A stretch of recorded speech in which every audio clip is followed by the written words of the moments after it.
Hello प्यारे बच्चों। मैं उम्मीद करता हूँ कि आप लोग अच्छे से पढ़ाई कर रहे होंगे। अभी एग्ज़ाम का दिन नज़दीक आते जा रहा है, तो रिवीजन वगैरह भी अच्छे से चल रही होगी, आपको आपकी क्वेश्चंस वगैरह बना रहे होंगे। तो मैं रिवीजन का एक सीरीज शुरू कर रहा हूँ आप लोगों के लिए। क्लास 12th के जो स्टार्टिंग का चैप्टर है वहाँ से हम लोग शुरू करते हैं, ठीक है। तो अपना जो एक मेजर टॉपिक कवर होता है, मेजर जो सिलेबस है अपना फिजिक्स में, वो है इलेक्ट्रोमैग्नेटिज्म।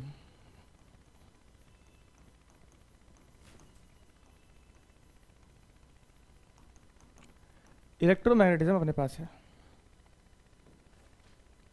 ठीक है। अपने पास इलेक्ट्रोमैग्नेटिज्म, इसमें क्या है, electromagnetism is basically study about the charges, ठीक है ना। जैसे यहाँ पर क्या होगा, एक क्या यहाँ पर क्या होगा, चार्जेस जो है दो कंडीशन होगा। एक तो चार्ज रेस्ट में होगा, चार्जेस इट एट रेस्ट, और यहाँ पर चार्ज क्या करेगा, मूव करेगा, ठीक है ना। तो इसको क्या बोलेंगे, ये जो कंडीशन होगा, ये जो कंडीशन अपना होगा, ये होगा रेस्ट वाला, और ये वाला क्या होगा, मोशन वाला, ठीक है। तो अपने पास यहाँ पर जो यहाँ पर हम लोग जो पढ़ेंगे वो किसके किसके बारे में पढ़ेंगे, यहाँ पर पढ़ेंगे इलेक्ट्रोस्टैटिक्स,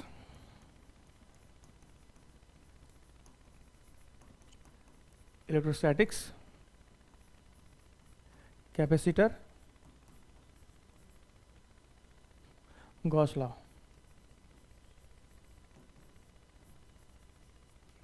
ठीक है, गॉस लॉ। और यहाँ पर अपने पास जब चार्ज मूव करना शुरू करेगा तब इसके अंडर में अपना जो चैप्टर आएगा वो क्या सब आएगा, वो आएगा करंट, मैग्नेटिज्म, ठीक है। मैग्नेटिज्म के बाद क्या है, EMI, इलेक्ट्रोमैग्नेटिक इंडक्शन, ठीक है। उसके बाद AC, अल्टरनेटिंग करंट, ठीक है। इसमें अपना एक चैप्टर और आएगा, देखेंगे, जो इस पोर्शन का सबसे लास्ट चैप्टर होगा वो होगा EMW, ठीक है। तो ये जो current, magnetism, EMI, AC and EMW है, ये सब क्या है, ये सब कौन से कंडीशन है, जब चार्ज अपना मूव करना शुरू करेगा, ठीक है। तो इसको फर्दर हम लोग स्टार्ट करते हैं, ठीक है। अब देखिए यहाँ पर, अभी हम लोगों ने यहाँ पर क्या देखा, चार्ज रेस्ट में है तो हम लोग ये सारी चीज़ें पढ़ेंगे, चार्ज जब मूव मोशन कर रहा है तब हम लोग ये सारी चीज़ें पढ़ेंगे, ठीक है ना।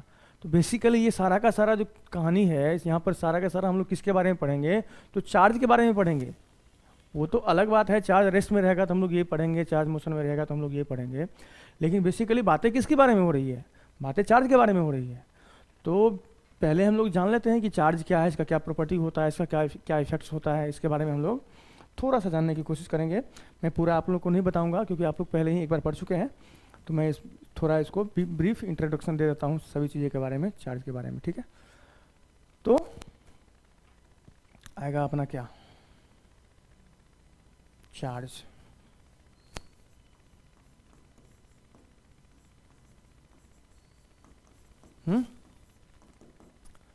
चार्ज, ठीक है ना। तो चार्ज जो है बेसिकली ये मास की तरह ही एक इंट्रिंसिक प्रॉपर्टी होता है किसी भी मटेरियल का, ठीक है ना। और चार्ज मतलब क्या, जैसे चार्ज सुनने से आप लोग के कॉमन सेंस से अगर आप लोग मतलब डेली लाइफ से इसको जोड़िएगा तो क्या, कुछ चार्ज कर रहे हैं, मतलब क्या हो रहा है, कुछ चार्ज कर रहे हैं तो उसमें क्या हो रहा है, एनर्जी स्टोर हो रहा है, ठीक है। और फिर क्या हो रहा है, जब हम लोग उसको यूज़ कर रहे हैं तो एनर्जी को यूज़ कर रहे हैं हम लोग, फिर से उसको चार्ज कर रहे हैं तो एनर्जी लाते हैं, इकट्ठा करते हैं, फिर हम लोग धीरे धीरे करके जैसे उसको यूज़ करते हैं एनर्जी यूज़ कर देते हैं हम लोग, ठीक है। तो चार्ज जो होता है बेसिकली क्या होता है बहुत लोग बोलते हैं कि चार्ज दो टाइप के होते हैं, पॉजिटिव नेगेटिव। तो हम लोग देखते हैं ये दो टाइप के जो चार्ज अपने पास होता है, टू टाइप्स जो होता है, वो क्या शो करता है, ये है क्या चार्ज। देखिए चार्ज कुछ है नहीं, चार्ज प्रॉपर्टी है किसी भी मटेरियल का, ठीक ठीक है ना। ये नहीं कि इलेक्ट्रॉन को बोलेंगे हम लोग नेगेटिव चार्ज और प्रोटॉन को बोलेंगे पॉजिटिव चार्ज, ऐसे में नहीं, हम लोग को ये गलत है, ठीक है ना। चार्ज प्रॉपर्टी होता है किसी भी चीज़ का। तो अगर हम लोग बोलेंगे पॉजिटिव चार्ज, तो क्या बोलेंगे यहाँ पे? पॉजिटिव चार्ज मतलब क्या? It is so deficiency of electrons, ठीक है ना। अगर किसी भी ऑब्जेक्ट में इलेक्ट्रॉन का डेफिशिएंसी है, ठीक है ना, जैसे मैं अगर थोड़ा सा आपको पीछे लेके चलना चाहूँगा, जैसे आप लोगों ने एटॉमिक स्ट्रक्चर के बारे में पढ़ा होगा। एटॉमिक स्ट्रक्चर के बारे में आप लोग समझते होंगे कि एक एटम का स्ट्रक्चर क्या होता है, ठीक है। ये कुछ क्या बोलते हैं उसको, क्लास 11th के केमिस्ट्री में सेकंड चैप्टर का है शायद आप लोगों का एटॉमिक स्ट्रक्चर, इसके बारे में पढ़े होंगे। तो अपने पास जितने भी आसपास हम लोग चीज़ें देख रहे हैं वो किससे मिलकर बना होता है? जितने भी मटेरियल है जो भी है किससे मिलकर बना होता है? एटम से। एटम किससे मिलकर बना होता है? एटम इलेक्ट्रॉन, प्रोटॉन और न्यूट्रॉन से मिलकर बना होता है, ठीक है ना। अब उससे और डीप में हम लोग नहीं जाना चाहेंगे क्वार्ट्स वगैरह के बारे में, ठीक है। तो मेनली अपने पास क्या होता है, जो एलिमेंट्री पार्टिकल होता है वो क्या होता है? इलेक्ट्रॉन, प्रोटॉन, न्यूट्रॉन, ये इसका सिंबल होता है, ठीक है ना। अब देखो ये क्या है, इलेक्ट्रॉन पे नेगेटिव चार्ज, प्रोटॉन पे पॉजिटिव चार्ज, न्यूट्रॉन पे ये तो कोई भी एटम जो होता है वो क्या होता है? न्यूट्रल होता है। न्यूट्रल कहने का मतलब क्या है? न्यूट्रल कहने का मतलब ये नहीं कि उस पर चार्ज नहीं है, न्यूट्रल कहने का मतलब ये है कि उस पर नेट चार्ज जीरो है, ठीक है ना। मतलब number of positive charge equal to number of negative charge, इसको हम लोग क्या बोलेंगे? न्यूट्रल, ठीक है ना। अगर ये किसी बॉडी पे है, किसी बॉडी पे number of positive charge equal to number of negative charge हो रहा है, उसको क्या बोलेंगे हम लोग? Neutral body. अगर ये इक्वल नहीं हो रहा है तो क्या बोलेंगे? Charge body. अगर उस पर पॉजिटिव चार्ज ज़्यादा है तो वो कौन सा बॉडी होगा? Positively charge body. और उस पर अगर निगेटिव चार्ज ज़्यादा है पॉजिटिव चार्ज के कंपेयर में तो क्या बोलेंगे उसको?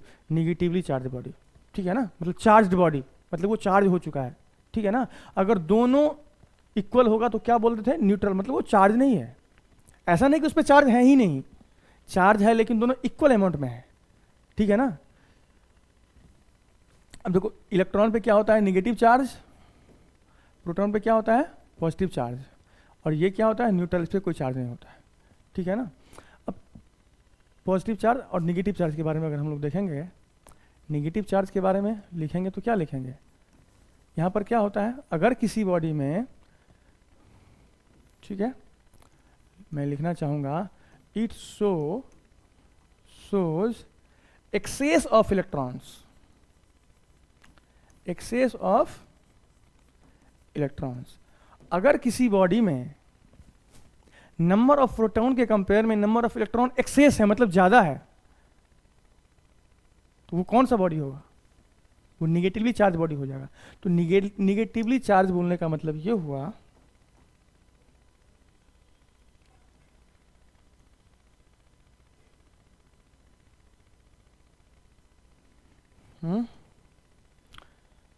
चार्ज, निगेटिवली चार्ज बोलने का मतलब ये हुआ कि उस बॉडी पे प्रोटॉन के कंपेयर में इलेक्ट्रॉन का नंबर ज़्यादा है, ठीक है ना। मतलब ये डेफिशिएंसी मतलब कम, एक्सेस मतलब ज़्यादा। तो अगर इलेक्ट्रॉन की संख्या कम हो जाती है, नंबर ऑफ इलेक्ट्रॉन्स कम हो जाते हैं किसी बॉडी पे, तो हम लोग बोलते हैं वो पॉजिटिव चार्ज है। और नंबर ऑफ इलेक्ट्रॉन अगर एक्सेस हो जाते हैं तो हम लोग क्या बोलते हैं? वो निगेटिव चार्ज, ठीक है। चार्ज के बारे में मैंने क्या बोला? चार्ज के बारे में मैंने आपको बोला था कि ये मास की तरह क्या है? इंट्रिंसिक प्रॉपर्टी है किसी भी मटेरियल का, ठीक है ना।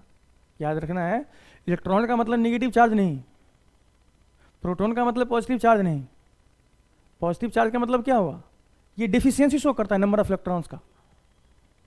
ये पॉजिटिव चार्ज का मतलब ये याद रखना है, नेगेटिव चार्ज का मतलब ये याद रखना है, क्योंकि ये प्रॉपर्टी है, ये कोई मटेरियल नहीं है कि इलेक्ट्रॉन है तो नेगेटिव चार्ज, प्रोटॉन है तो positive charge. This is the property of any material, ठीक है ना। तो इसके बारे में आप देखेंगे, ठीक है। ये जनरली चार्ज दो टाइप के होते हैं, ये मैंने आपको बताया है, ठीक है। अब हम लोग देखते हैं ये इसका यूनिट क्या होता है देखेंगे। यूनिट ऑफ चार्ज, इसका यूनिट क्या होगा चार्ज का। जैसे करंट इलेक्ट्रिसिटी आपने क्लास 10th में पढ़ा होगा, तो वहाँ पर क्या था, I equal to Q by T होता था। Current equal to charge per unit time, या इसी को हम लोग क्या बोलते हैं, rate of change of, rate of flow of क्या, चार्ज इज कॉल्ड करंट। मतलब कितने टाइम में, मतलब एक सेकंड में कितने नंबर ऑफ चार्जेस फ्लो हो रहा है, नंबर ऑफ इलेक्ट्रॉन्स फ्लो हो रहा है, उसको हम लोग इसको क्या बोलते थे, rate of flow of charges is called current. तो यहाँ से अगर हम लोग Q equal to I T देखेंगे, तो I जो है करंट है, T क्या है, टाइम है, तो I जो है इसका क्या होता है, यूनिट। अब देखेंगे हम लोग यूनिट, ठीक है ना। Q का बताइए, Q को हमको फाइंड करना है। I का क्या होता है, एम्पियर, टाइम का क्या होता है, सेकेंड, ठीक है। तो मतलब चार्ज का यूनिट क्या हो गया, ampere second. Unit of charge क्या हुआ, एम्पियर सेकेंड, या इसी को हम लोग बोलते हैं कूलम्ब, जिसको हम लोग कैपिटल C से डिनोट करते हैं, ठीक है। इसको हम लोग क्या बोलते हैं, कूलम्ब। तो ठीक है, इसका डायमेंशन क्या होगा, डायमेंशन चार्ज का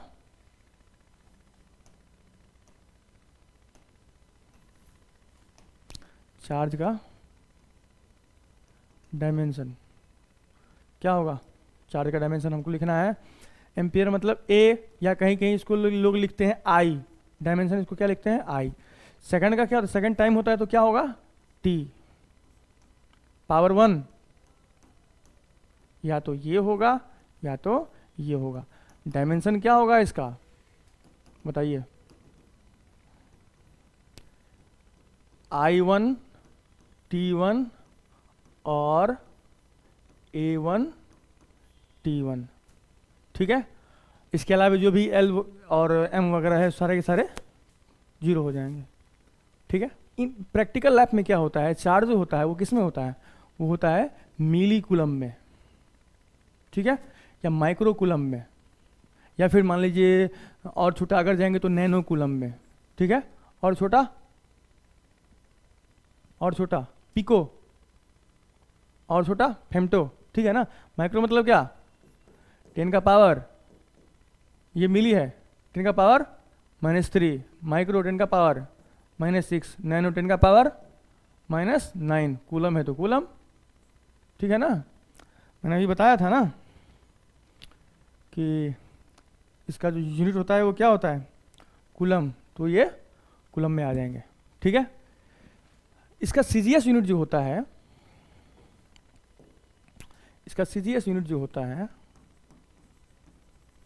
वो क्या होता है, ये होता है इलेक्ट्रोस्टैटिक यूनिट। इसको हम लोग क्या बोलते हैं, ब्रैकेट में ESU, ठीक है। शॉर्ट फॉर्म में इसको क्या बोलते हैं, ESU क्या है, ESU is the CGS unit of charge. बातें किसके बारे में भी हो रही है, अभी चार्ज के बारे में हम लोग अच्छे से जान लेते हैं, उसके बाद हम देखेंगे क्या होता है इसमें। अच्छा, इलेक्ट्रोस्टैटिक जो होता है उसके बारे में बताऊंगा, ठीक है ना। इलेक्ट्रोस्टैटिक में हम लोग क्या से पढ़ते हैं, ठीक है, बताऊंगा। लेकिन पहले सबका, अभी मैं जितना चीज़ बताया लगभग अपने पास 8 चैप्टर हैं, जिसका बेसिक है चार्ज, ठीक है ना। 8 चैप्टर का बेसिक क्या है, चार्ज के बारे में हम लोग जान लेते हैं पहले, ठीक है। तो 1 कूलम कितना होता है, अब जैसे मान लीजिए ये जो मैं लिखा हूँ, ये क्या लिखा हूँ, SI यूनिट लिखा हूँ, SI, ठीक है, ये SI यूनिट है चार्ज का, ठीक है ना। तो what is the relation between SI unit of charge and CGS unit of charge, मतलब कूलम और ESU में क्या रिलेशन है, ठीक है ना। तो 1 कूलम इक्वल टू जो होता है वो क्या होता है, 3 इंटू 10⁹ ESU ऑफ चार्ज। ये रिलेशन किसके बीच में है? ये रिलेशन है SI unit and CGS unit of charge. ठीक है। चार्ज क्या है? जनरली चार्ज जो है वो एक ऐसा फिजिकल क्वांटिटी है जो स्केलर होता है, क्योंकि चार्ज का कोई डायरेक्शन ही नहीं होता है। चार्ज मूव करेगा तब तो डायरेक्शन होगा। ठीक है ना, ये भी बहुत इंपॉर्टेंट है। हम लोग लिखने की कोशिश करेंगे कि it is a scalar quantity, it is a scalar quantity. अब जैसे मैंने आपको बताया कि इलेक्ट्रॉन पे होता है निगेटिव चार्ज, प्रोटॉन पे होता है पॉजिटिव चार्ज और न्यूट्रॉन पे कोई चार्ज नहीं होता। ठीक है, लेकिन कितना होता है? इलेक्ट्रॉन पे जो चार्ज होता है वो कितना होता है? अपने पास फंडामेंटल यूनिट जो चार्ज होता है, ठीक है ना, वो कितना होता है? वो इलेक्ट्रॉन पे होता है, वो 1। ठीक है, तो इलेक्ट्रॉन पे जो चार्ज होता है वो कितना होगा?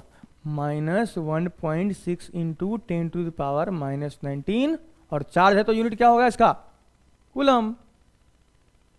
अगर मैं प्रोटॉन की बात करूं तो प्रोटॉन पे कौन से चार्ज होते हैं? Positive charge. तो क्या होगा? 1.6 इंटू 10⁻⁻19, ये भी चार्ज है तो कूलम। ठीक है, एक बात बताइए, अगर एक इलेक्ट्रॉन लूं और एक प्रोटॉन लूं तो क्या होगा? जितना प्लस में ये है उतना माइनस में ये है। मान लीजिए अगर मैं लिखूं A + A - A, कितना होगा? ये टोटल चार्ज कितना होगा? इसका मतलब ये नहीं कि चार्ज है ही नहीं।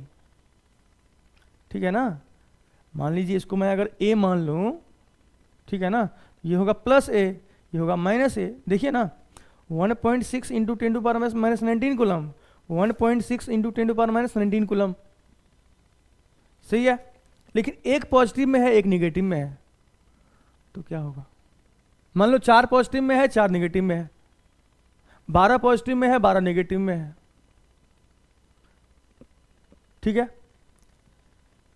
मान लो 620 पॉजिटिव है 620 नेगेटिव है, 0 आएगा ना? 0 आएगा ना? इसका मतलब ये नहीं कि 620 था ही नहीं, इसका मतलब ये नहीं कि ए था ही नहीं, इसका मतलब ये नहीं कि ये चार्ज था ही नहीं। चार्ज तो है, लेकिन नेट चार्ज जो है वो 0 होगा। अगर कहीं पर क्या कंडीशन देख रहे हैं आप, मैंने क्या बोला? 4 पॉजिटिव है 4 निगेटिव है, 12 पॉजिटिव है 12 निगेटिव है। ठीक है ना, तब ये कंडीशन होगा 0 वाली। मतलब number of electron equal to number of proton होगा, तो क्या होगा? नेट चार्ज 0 होगा। ठीक है, नेट चार्ज, नेट मतलब समझिए, नेट चार्ज मतलब टोटल चार्ज, उस पर 0 होगा। ठीक है ना, ये जो 1, जिसे मैं यहां पर लिख दूं 1E, ठीक है ना, तो ये E जो होता है, मैं ये E जो होता है ये क्या है? Fundamental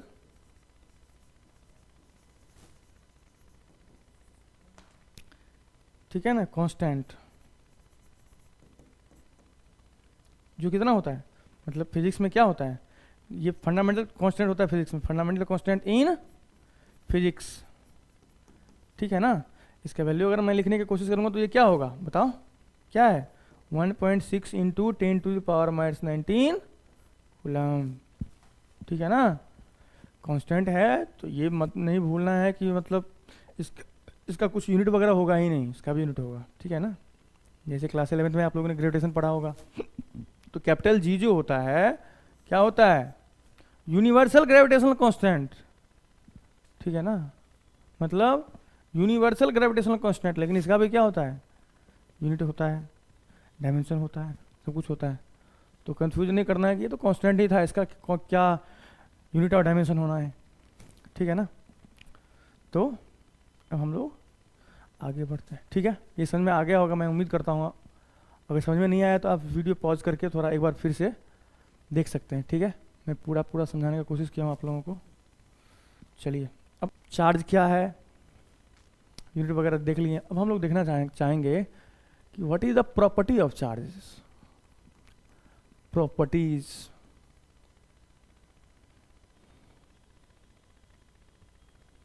properties of charge. ठीक है, ये देखिए प्रॉपर्टीज ऑफ चार्ज देखने की कोशिश करेंगे हम लोग। देखिए इसका फर्स्ट प्रॉपर्टी जो होता है इसके बारे में मैं अगर बताऊंगा, अच्छा मैं बता दिया हूँ आप लोगों को क्या, कि चार्ज क्या है, स्केलर क्वांटिटी, इसीलिए इसके पास कोई डायरेक्शन वगैरह नहीं होता है। किसी भी स्केलर क्वांटिटी को जो एडिशन वगैरह करने की जो रूल होता है वो क्या होता है, याद है आप लोगों को? क्लास 11th में आप लोग पढ़े होंगे unit and dimension, unit and dimension पढ़े होंगे ना आप लोग? नहीं, यूनिट एंड डायमेंशन नहीं, वेक्टर्स पढ़े होंगे। फिजिकल क्वांटिटी जिसमें होता है उसमें क्या होता है, उसमें यही होता है ना कि दो टाइप के फिजिकल क्वांटिटी होते हैं अपने पास, एक होते हैं स्केलर क्वांटिटी होते हैं, एक वेक्टर क्वांटिटी होते हैं। ठीक है, स्केलर का जो ऐड करने का तरीका होता है वो क्या होता है, जो अलजेब्रा में अपने पास होता है 2 + 2 = 4, है कि नहीं? लेकिन वेक्टर में अलग होता है। तो इस चैप्टर में अपने वेक्टर का भी बहुत सारा यूज आने वाला है, तो रिवीजन कर लेंगे आप लोग। और अभी हम लोग देखते हैं इसको, ठीक है ना? तो और भी प्रॉपर्टी देखते हैं। एक प्रॉपर्टी क्या है, ये क्या है, स्केलर क्वांटिटी। ये क्या है, स्केलर क्वांटिटी।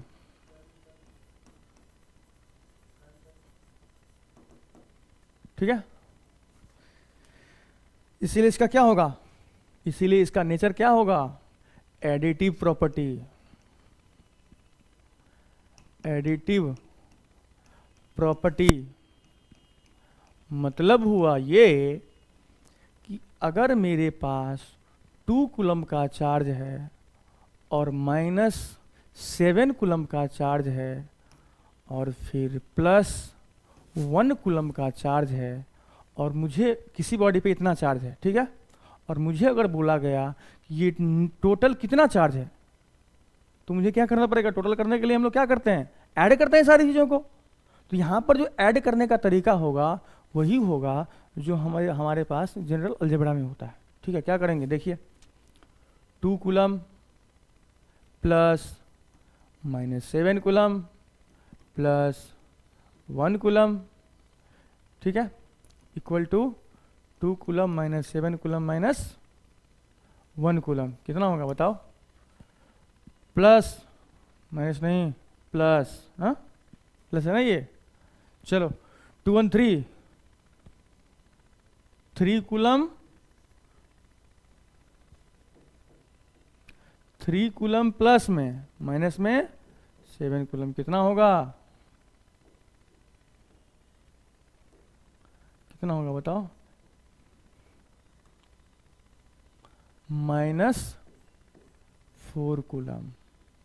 ठीक है ना, ये एग्जाम्पल हुआ इसका एडिटिव प्रॉपर्टी का। ठीक है, तो एडिटिव प्रॉपर्टी का मतलब ये हुआ कि अपने पास जो भी चार्जेस होंगे वो सिंपल अलजेब्रा की तरह क्या होगा, ऐड होगा या सब्ट्रैक्ट होगा। ठीक है ना, ये ठीक है ना।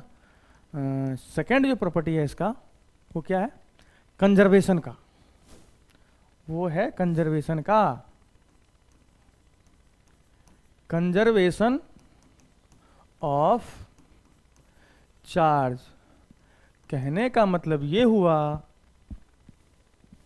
कि अगर अपने पास कोई भी आइसोलेटेड सिस्टम है, ठीक है ना, तो उसका चार्ज जो होगा वो क्या होगा, कंजर्व रहेगा। कंजर्व मतलब समझते हैं ना, कंजर्वेशन, कंजर्वेशन, कंजर्वेशन आप लोगों ने सुना होगा ना, कंजर्वेशन लॉ, एनर्जी का जो होता है famous statement, energy can not be created not be destroyed but it can transfer from one body to another body. ठीक है, यहाँ पर भी तो वही हो रहा है, यहाँ पर भी तो वही होगा, यहाँ पर भी अपने पास तो वही होने वाला है, कंजर्वेशन ऑफ चार्ज में। चार्ज को हम लोग क्रिएट नहीं कर सकते हैं, चार्ज को हम लोग डिस्ट्रॉय भी नहीं कर सकते हैं। देखिए अगर हम लोग लिखने चाहेंगे, फॉर एन आइसोलेटेड सिस्टम, ठीक है, isolated system, charge of the system क्या होगा, कंजर्व, कंजर्व होगा, charge of the system conserve होगा। कहने का मतलब ये हुआ कि अगर अपने पास ये सिस्टम है, ये क्या है, आइसोलेटेड सिस्टम है, अगर अपने पास इसमें कोई दो बॉडी था, मान लो ये था और ये था, एक था बॉडी ए, एक था बॉडी बी, ठीक है। अब देखो इस पे पहले कितना था, इस पे पहले था -3 कूलम, ठीक है ना, इस पे -3 कूलम पहले था, ठीक है ना। अब मान लो इसमें और भी बहुत सारे बॉडी होंगे लाइक ए एंड बी, तो क्या होगा, इसमें आ गया -7 कूलम बी बॉडी पर और +4 कूलम, ठीक है। तो नेट चार्ज इस पे क्या है, -3 कूलम, और इस पे क्या है, -3 कूलम, ठीक है ना। तो इसको देखने की कोशिश करेंगे। मान लीजिए अपने पास कोई बॉडी यहाँ पर मान लीजिए कि x है और यहाँ पर कोई बॉडी क्या है, y है, ठीक है ना। इसको मैं ये कर देता हूँ। यहाँ पर देखिए, यहाँ पर मान लीजिए इसके पास कितना था, पहले था +2 कूलम था इसके पास, x के पास, ठीक है। तो y के पास भी नेट जो चार्ज होगा वो 2 कूलम ही होगा। फॉर्म उसका अनदर हो सकता है कि मान लीजिए इस पे हो सकता है कि -1 कूलम हो और +3 कूलम हो। नेट चार्ज कितना हुआ, -1 कूलम +3 कूलम, कितना हुआ नेट, +2 कूलम। यहाँ पर भी +2 कूलम था, मतलब यहाँ से जब मैं यहाँ गया तो चार्ज क्या हुआ, ना इधर गया ना उधर गया, मतलब नेट चार्ज कितना हुआ, 0 हुआ, ठीक है ना। मान लो यहाँ से क्या हो रहा है, एक चार्ज, एक क्या है, इस पे आ गया एक इलेक्ट्रॉन, ठीक है ना, तो चार्ज बढ़ जाएगा ना, लेकिन कहीं दूसरे जगह से आया होगा, ये नहीं कि हमने क्रिएट कर लिया, ठीक है ना। ये क्या है, कंजर्वेशन ऑफ चार्ज। इसको याद रखिएगा कि अगर अपने पास कोई आइसोलेटेड सिस्टम है तो उसका चार्ज होगा वो क्या होगा, कंजर्व होगा, ठीक है। इसका नेक्स्ट प्रॉपर्टी देख रहे हैं हम लोग, क्या देख रहे हैं अभी, प्रॉपर्टीज ऑफ चार्जेस, ठीक है। नेक्स्ट जो अपने पास है, नंबर दे रहा हूँ क्या मैं, चलो तो नंबर दे देते हैं, ठीक है। नेक्स्ट जो अपने पास है वो क्या है, quantization of charge, quantization of charge. Quantization मतलब समझते, क्वांटा मतलब पैकेट्स, क्वांटा मतलब पैकेट्स, डब्बा, ठीक है ना। एक डब्बा, दो डब्बा, आधा डब्बा नहीं, जब उसको काट ही दिए तो वो डब्बा बचा थोड़े, ठीक है। मतलब नंबर ऑफ पैकेट्स, यहाँ पर क्या होगा, नंबर ऑफ इलेक्ट्रॉन्स जो होगा वो पैकेट के फॉर्म में होता है, ठीक है ना। जैसे इसका अगर हम लोग मैथमेटिकल फॉर्मुलेशन देखने की कोशिश करेंगे, ये जो होगा ये क्या होगा, Q = NE। E क्या था, क्या मैंने अभी कुछ देर पहले आपको बताया था कि ये जो अपना E है ये क्या है, ये जो अपना E है ये क्या है, फंडामेंटल कांस्टेंट इन फिजिक्स। ये फंडामेंटल कांस्टेंट था, वैल्यू क्या था इसका, 1.6 × 10⁻⁻19 कूलम, ठीक है। तो यहाँ पर E वही है, N क्या है, मैं लिख देता हूँ, सबको लिख देता हूँ, where N is integer and E is fundamental constant, ठीक है ना। अगर n हम देखेंगे, n जो इंटीजर होता है वो क्या होता है, 0 +-1 +-2, n क्या होगा, 0 +-1 +-2, ऐसे करके आगे बढ़ता चलेगा। और E क्या, E का वैल्यू क्या है, 1.6 × 10⁻⁻19 कूलम, ठीक है। ये है अपना क्वांटाइजेशन ऑफ चार्ज। अगर हम लोग यहाँ पर देखने की कोशिश करेंगे तो यहाँ पर क्या लिख सकते हैं, Q = अगर 0 रखा तो 0 चला गया, अगर हम लोग रखे तो क्या होगा, +-E +-2E +-3। कहने का मतलब ये हुआ कि एक इलेक्ट्रॉन, चाहे वो पॉजिटिव हो या नेगेटिव हो, इलेक्ट्रॉन कितना होना चाहिए, यहाँ पर एक छुपा हुआ है ना, ठीक है ना, यहाँ पर एक छुपा हुआ है, तो एक इलेक्ट्रॉन है यहाँ पर। ये जो ई है, ई का जितना अमाउंट है 1.6 इंटू 10⁻19 जो है, ये कितना है, ये ई है, ठीक है ना। ये पॉजिटिव हो नेगेटिव हो एक है, यहाँ पर 2 ई है, चाहे पॉजिटिव है नेगेटिव है, यहाँ पर 3 ई है, पॉजिटिव है नेगेटिव है। क्या आप गौर कर रहे हैं, यहाँ पर जो भी यहाँ पर आ रहा है वो किस में आ रहा है, इंटीग्रल मल्टीपल ऑफ ई।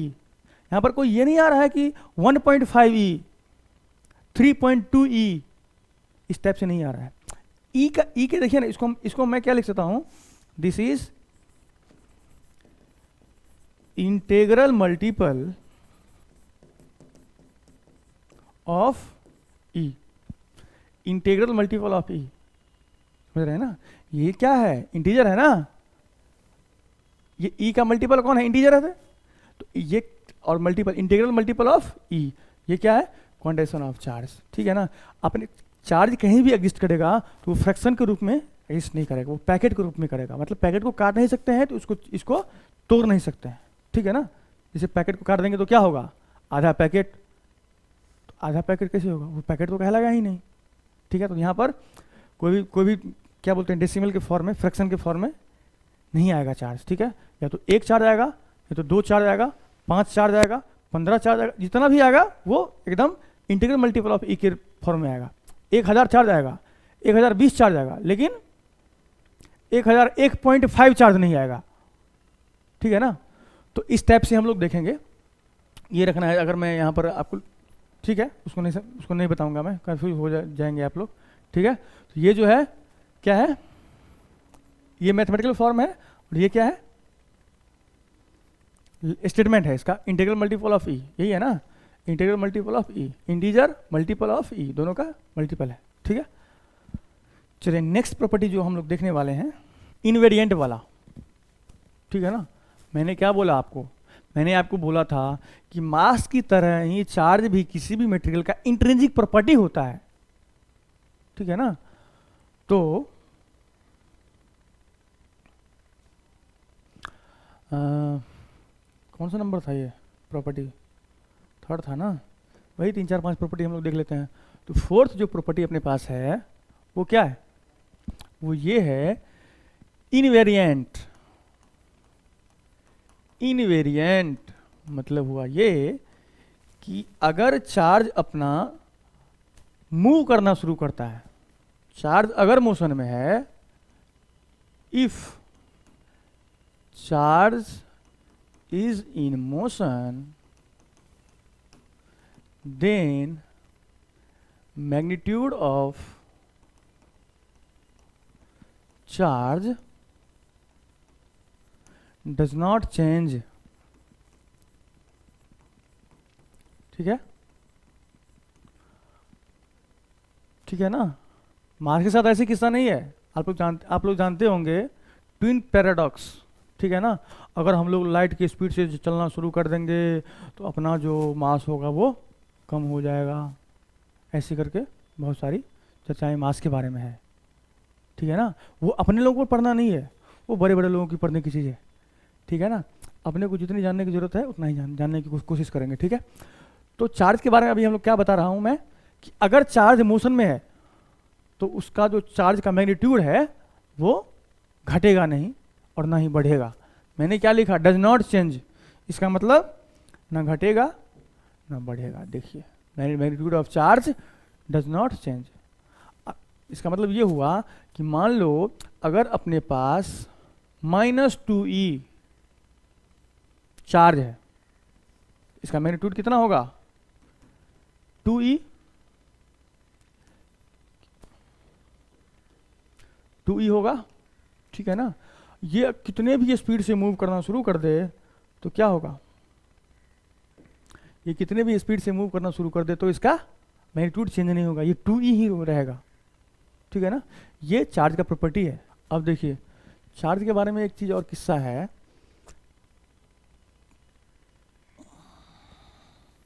देखिए अगर अपने पास दो सेम नेचर के चार्ज, अब नेचर मतलब क्या, चार्ज पॉजिटिव है मतलब क्या हुआ, ही इसका नेचर है ना, कोई भी बॉडी पॉजिटिवली चार्ज है। तो अगर पूछा जाए कि कोई भी बॉडी जो चार्ज है उसका नेचर क्या है, तो पॉजिटिवली चार्ज है, उसका नेचर पॉजिटिव है, इस बॉडी का क्या है, पॉजिटिव नेचर है, ठीक है ना। अगर निगेटिवली चार्ज है तो निगेटिव नेचर है। तो ये है कि अगर अपने पास कोई दो सेम नेचर के चार्ज होंगे, चाहे वो पॉजिटिव पॉजिटिव हो, चाहे वो नेगेटिव नेगेटिव हो, तो क्या होगा, यहां पर रिपल्सन होगा। रिपल्सन किसको बोलते हैं, ना सर ना, रिपल्सन से मुझे क्या मतलब, मुझे तो अट्रैक्शन से मतलब है। यहां देखिए रिपल्सन क्या होता है बताओ, रिपल्सन मतलब होता है दूर जाना। देखो ये इसको इधर भेजेगा, ये इसको उधर भेजेगा। रिपल्सन का मतलब बताऊं, अगर अपने पास दो चुंबक होता है, मैग्नेट, उसके बारे में हम लोग पढ़ेंगे। मैग्नेट का क्या होता है, एक ऐसा कंडीशन आता है कि उसको क्या करता है, अट्रैक्ट करता है, लेकिन उसको पलटा करके अगर मैं फिर से करता हूं तो क्या होता है, वो दूर फेंकता है। मतलब रिपल्सन उसी को बोलते हैं ना, अट्रैक्शन रिपल्सन। तो दो सेम नेचर के चार्ज अगर अपने पास होंगे, सेम चार्ज, तो क्या होगा, सेम नेचर, नेचर लिख देना यहाँ पर सही रहेगा। तो क्या होगा बताओ, यहाँ पर रिपल्सन होगा। लेकिन यहाँ पर नेचर अगर बदला, मतलब अगर अपने पास एक पॉजिटिव चार्ज रहा और एक नेगेटिव चार्ज रहा, तो क्या होगा बोलो, यहाँ पर होगा अट्रैक्शन, ठीक है ना। मतलब यहाँ पर अगर अपने पास दो डिफरेंट प्रजाति के चार्ज आए तो क्या होगा, यहाँ पर अट्रैक्शन, और यहाँ पर रिपल्सन। ये किसका प्रॉपर्टी है, चार्ज का, ठीक है ना। ठीक है, अब देखो चार्ज और मास में क्या डिफरेंसेस है वो तो मैं नहीं बताऊंगा, लेकिन देखो चार्ज क्या है, जैसे अपने पास क्या होता है, फिर इफेक्ट्स जो होते हैं ना, चार्ज के बारे में मैंने क्या बताया, चार्ज, देखो चार्ज का जो डिफिनेशन है जनरली ये बोला जाता है इसके इफेक्ट्स के बारे में। चार्ज मास की तरह ही एक इंट्रिंसिक प्रॉपर्टी होता है, जिसके कारण क्या होता है, जिसके कारण जो इलेक्ट्रिक एंड मैग्नेटिक फील्ड जो है वो एक्सपीरियंस करता है, ठीक है ना। चार्ज को अगर मैं कहीं लाऊंगा, मान लो यहाँ लाया, और यहाँ पर अगर इलेक्ट्रिक फील्ड या मैग्नेटिक फील्ड है तो क्या करेगा, वो इलेक्ट्रिक फोर्स या मैग्नेटिक फोर्स एक्सपीरियंस करेगा, ठीक है ना। चार्ज, अभी सिर्फ चार्ज के बारे में बातें हो रही है, चार्ज मोशन कर रहा है, रेस्ट में है, उसके बारे में अभी नहीं कुछ बोला हूँ, ठीक है। तो क्या है कि चार्ज के बारे में मैं क्या बताया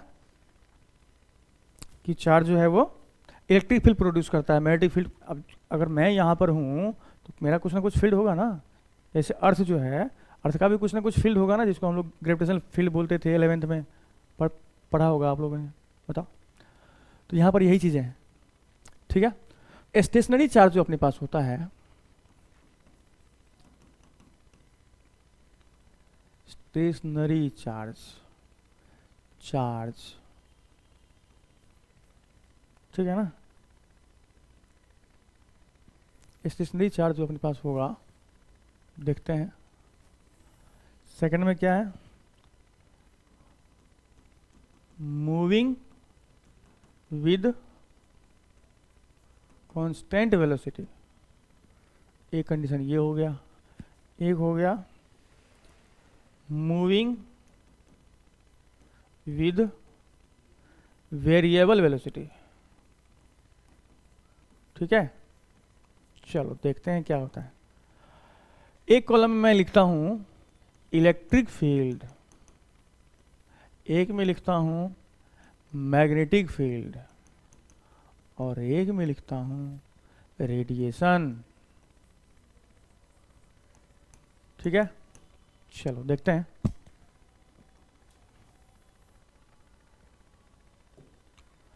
स्टेशनरी चार्ज जो होता है वो क्या करता है, इलेक्ट्रिक फील्ड प्रोड्यूस करता है, यस सर करता है। ये क्या लिखा मैंने, स्टेशनरी लिखा, इसीलिए तो मुझे लग रहा था कुछ ना कुछ गड़बड़ है। तो देखो इसको हम लोग ठीक से लिखने की कोशिश करते हैं, ठीक है। स्पेलिंग क्या होगा बताओ, स्टेशनरी चार्ज, मतलब चार्ज जब रेस्ट में होता है उसको क्या बोलते हैं, स्टेशनरी, ठीक है ना। तो चार्ज जब रेस्ट में होता है तो इलेक्ट्रिक फील्ड प्रोड्यूस करता है, यस सर करता है। मैग्नेटिक फील्ड प्रोड्यूस करता है, नो सर नहीं करता है। रेडिएशन, सर जब मैग्नेटिक फील्ड ही प्रोड्यूस नहीं करेगा तो रेडिएशन तो दूर की बात है। जब अपना चार्ज कांस्टेंट वेलोसिटी से मूव करना शुरू करेगा तो क्या इलेक्ट्रिक फील्ड प्रोड्यूस करेगा, यस सर करेगा। मैग्नेटिक फील्ड बिल्कुल करेगा सर। रेडिएशन बिल्कुल नहीं करेगा सर, ओके।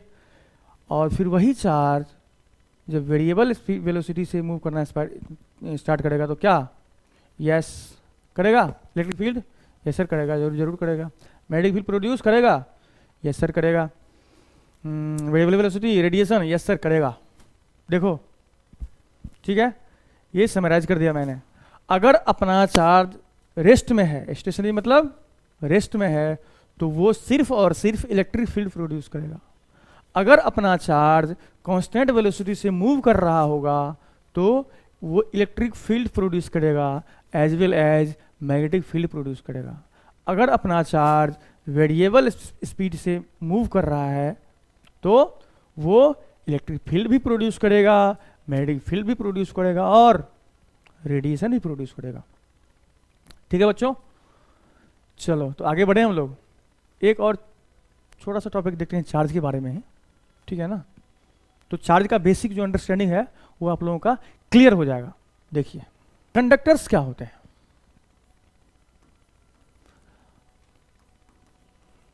इसके बारे में आप लोग जानते हैं, लेकिन मैं एक बार बता देता हूं आप लोगों को। कंडक्टर्स, ठीक है ना। चार्ज जो होता है वो क्या होता है, ट्रांसफर होता है, एक बॉडी से दूसरे बॉडी पे जाता है ना। ये तो बेसिक नेचर है चार्ज का। मैंने जब आपको अभी बताया प्रॉपर्टी ऑफ चार्ज के बारे में, यही है ना बेसिक नेचर, तो यही है बेसिक प्रॉपर्टी जो है, एक बॉडी से दूसरे बॉडी पर क्या कर सकता है, वो ट्रांसफर कर सकता है, ठीक है ना। कंडक्टर्स है ना, तो अपने पास बहुत सारे टाइप के मटेरियल होते हैं, तो उन सारे मटेरियल में से वो मटेरियल जिसके अंदर में इलेक्ट्रॉन का क्या होता है, ट्रांसफॉर्मेशन, इलेक्ट्रॉन फ्रीली मूव कर सकता है। मतलब ये बोल सकते हैं कि जिसमें फ्री इलेक्ट्रॉन्स होते हैं उसको क्या बोलेंगे, उस टाइप के मटेरियल को क्या बोलेंगे, कंडक्टर्स। मतलब कंडक्टर्स कोई ना कोई मटेरियल है ना, और इसका एक बेसिक नेचर होता है, वो नेचर अगर फॉलो किया तो उस मटेरियल को हम लोग क्या बोलेंगे, कंडक्टर, ठीक है ना। अगर किसी भी मटेरियल में फ्री इलेक्ट्रॉन्स पाए जाते हैं, मतलब होते हैं, ठीक है, उसको क्या बोलेंगे, कंडक्टर्स। और कुछ लिक्विड और गैस भी होते हैं जो कंडक्टिविटी फॉलो करते हैं, ठीक है ना। जैसे वो आयन बना लेते हैं, ठीक है ना, Na+, Cl- ऐसे करके जो होते हैं वो क्या करते हैं, आयन बना लेते हैं, तो फिर वो भी क्या करते हैं, कंडक्टिविटी शो करते हैं, ठीक है ना। तो इसमें क्या होते हैं, अच्छा एक तो कंडक्टर हो गया, एक हो गया अपने पास इंसुलेटर, इंसुलेटर्स। तो इसमें अगर हम लोग देखेंगे, इसमें फ्री इलेक्ट्रॉन्स होते हैं,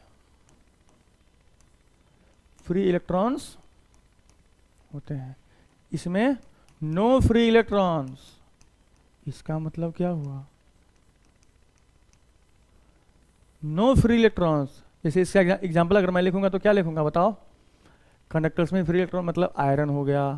मतलब मोस्टली हम लोग ये बोल सकते हैं कि अपने पास जो भी मेटल्स होते हैं, जनरली आयरन हो गया मान लो, या फिर गोल्ड, या फिर सिल्वर। क्या बात है सर, आप एकदम गोल्ड सिल्वर की बातें कर रहे हैं, तो बेटा है इसीलिए कर रहे हैं, ठीक है। तो गोल्ड, सिल्वर, आयरन ये सब क्या है, कंडक्टर्स हैं, जिसमें क्या होते हैं, फ्री इलेक्ट्रॉन्स। लेकिन सर इसके बारे में सीधे आपने लिख दिया नो फ्री इलेक्ट्रॉन्स, मतलब क्या हुआ कि वो सारे मटेरियल, सारे के सारे मटेरियल में तो फ्री इलेक्ट्रॉन्स रहते नहीं होंगे, ठीक है ना। तो वो सारे मटेरियल जिसमें फ्री इलेक्ट्रॉन्स होते ही नहीं है उसको क्या बोलते हैं हम लोग, इंसुलेटर्स। क्या बात कर रहे हो सर, ऐसा तो हमने कुछ देखा ही नहीं। वुड, लकड़ी में फ्री इलेक्ट्रॉन्स नहीं होते हैं, ठीक है ना, ओके सर। प्लास्टिक, प्लास्टिक ऐसा मटेरियल्स होते हैं जिसमें फ्री इलेक्ट्रॉन्स नहीं होते हैं, ठीक है ना। तो ये जनरली होता है, ठीक है। एक ऐसे ही मैं आपको एक और टर्म बताऊंगा जो कि बहुत ही इंपॉर्टेंट है, जिसको हम लोग बोलेंगे अर्थिंग। क्या बात है सर, ये कौन सी नई बात बता दी आपने मुझे, ये तो मैं जानता ही हूँ। हाँ ओके बेटा, बता दो फिर, जानते हो तो। देखो अर्थिंग क्या होता है, जब मैं किसी मटेरियल को, अब अर्थिंग जो होता है वो किससे होता है, कंडक्टर से होता है। जब किसी भी कंडक्टर का कनेक्शन अर्थ से होता है, होता क्यों है सर ये तो बता दो, क्या जरूरत पड़ गई बेटा। मान लो अगर मुझे चार्ज की जरूरत पड़ी तो मैं अर्थ से ले सकता हूँ, चार्ज मुझ में एक्सेस हो गया तो मैं अर्थ को दे सकता हूँ, क्योंकि अर्थ में इनफाइनाइट चार्ज है, ठीक है ना। थोड़ा सा ले लो थोड़ा सा दे दो चार्ज, कोई फर्क नहीं पड़ता अर्थ को, ठीक है ना। तो वो एक क्या पाथ है, ठीक है ना। अर्थिंग क्या है, एक पाथ है। अगर मुझे ज़रूरत है तो चार्ज ले भी सकते हैं। जनरली क्या होता है, फ्लो ऑफ इलेक्ट्रॉन्स होता है ना, वो चार्ज का मतलब क्या बोलते हैं, फ्लो ऑफ चार्ज जो होता है वो क्या होता है, इलेक्ट्रॉन्स का होता है, ठीक है ना। तो अर्थिंग का मतलब क्या हुआ कि ये एक पाथ होता है, किसके किसके बीच में, किसके किसके बीच में होता है बता, कंडक्टर्स और अर्थ के बीच में, ठीक है ना। इसका सिंबल क्या होता है पता है, मान लो कि अपने पास कोई यहाँ पर एक एन कंडक्टर है, ठीक है। इसको मैं अर्थिंग क्या करूँगा, देखो अभी इसका पाथ देखो, पाथ में दिखाऊँ तुमको, देखो ये रहा इसका पाथ, ठीक है। तो ये जो है ये पाथ है, इसी पाथ के थ्रू क्या करेगा, ये लेना चाहेगा तो ले लेगा, देना चाहेगा तो दे देगा, ठीक है ना। इसके थ्रू समा जाएगा इसमें सारा चार्ज, सारा नहीं जितना चाहेगा, ठीक है ना। क्यों, क्योंकि कोई भी बॉडी क्या चाहता है, मतलब ये न्यूट्रल में रहेगा, ठीक है ना। इसका एग्जांपल मैं दिखाऊंगा ना अभी आपको, ठीक है ना। तो ये मैंने आपको बताया, ठीक है, बहुत अच्छी बात है सर आपने बताया। तो अब मैं बताऊंगा आप लोगों को, ये चार्ज का प्रॉपर्टी हुआ, हाँ ठीक है, बहुत अच्छी बात है। नेक्स्ट देखते हैं इलेक्ट्रोस्टैटिक में हम लोग देखेंगे। अब देखो इलेक्ट्रोस्टैटिक में हम लोग क्या पढ़ेंगे जनरली, मैं उसके बारे में पहले चर्चा कर लेता हूँ, ठीक है ना। चार्ज के बारे में अपने पास जो बेसिक इन्फॉर्मेशन चाहिए होती है वो मैंने आपको बता दिया, ठीक है। तो इलेक्ट्रोस्टैटिक में क्या पढ़ेंगे, इलेक्ट्रोस्टैटिक में पढ़ेंगे वो सारी चीज़ें पढ़ेंगे, किसके बारे में, जब चार्ज अपना रेस्ट में होगा। क्या बात कर रहे हो sir, charge is at rest. Sir आपने अभी चार्ज को कितना मूव करवाया था, अभी तो रेस्ट में फिर चला दिया। तो बेटा वो मैंने बेसिक प्रॉपर्टी बता रहा था, अभी मैं एक नया सेक्शन शुरू कर रहा हूँ और ये बहुत लंबा है सेक्शन, ठीक है ना।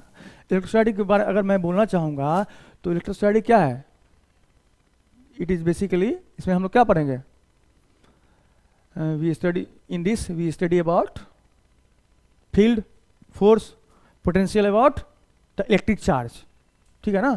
क्या बोल सकते हैं, in this section we will study about force,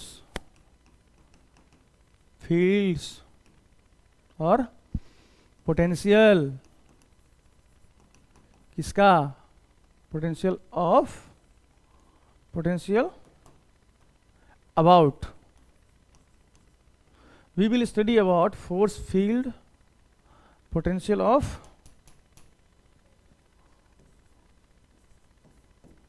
electric charge, ठीक है। इसमें हम लोग ये पढ़ेंगे। अच्छा फील्ड होगा, अरे अभी बताया था ना मैं, चार्ज जब रेस्ट में होगा तो क्या होगा, ये देखो यार, ये देखो ये क्या है, चार्ज जब रेस्ट में होगा तो क्या इलेक्ट्रिक फील्ड होगा ना, तो उसी फील्ड की बातें मैं कर रहा हूँ, ये भी बताया था। नोट कर रहे हैं कि नहीं आप लोग, देखिए मैं बताया था ना, ये सब फील्ड नहीं होगा, लेकिन जब चार्ज अपना, इलेक्ट्रिसिटी का मतलब क्या होता है, रेस्ट, जब चार्ज रेस्ट में रहेगा तो क्या करेगा, इलेक्ट्रिक फील्ड प्रोड्यूस करेगा ना। तो इस फील्ड के बारे में हम लोग जानेंगे, ठीक है। और चार्ज के बीच का जो फोर्स होता है उसके बारे में जानेंगे, ठीक है। फिर उसके पोटेंशियल के बारे में जानेंगे।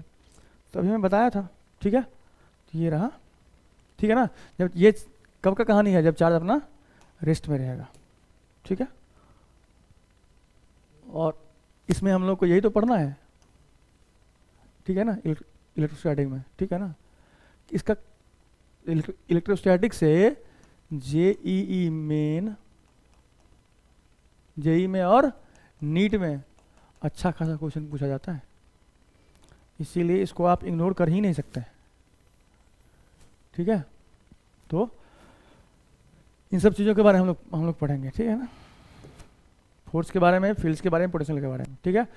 ऑफ किसका, इलेक्ट्रिक चार्ज, देख रहे हो ना, सब कुछ पढ़ेंगे किसके बारे में, इलेक्ट्रिक चार्ज के बारे में। इसीलिए मैंने आपको सारी बेसिक प्रॉपर्टी जो इलेक्ट्रिक चार्ज की होती है वो मैंने आपको पहले ही बता दिया, ठीक है। तो ठीक है, अगली क्लास से हम लोग क्या करेंगे, इसका ये सब जो चीज़ें हैं इसके बारे में हम लोग स्टडी करेंगे। बेसिक प्रॉपर्टी अब जो चार्ज होता है उसमें अगर आपको कोई भी दिक्कत हो तो आप कमेंट करके पूछ सकते हैं, ठीक है। चलिए, थैंक यू, बाय।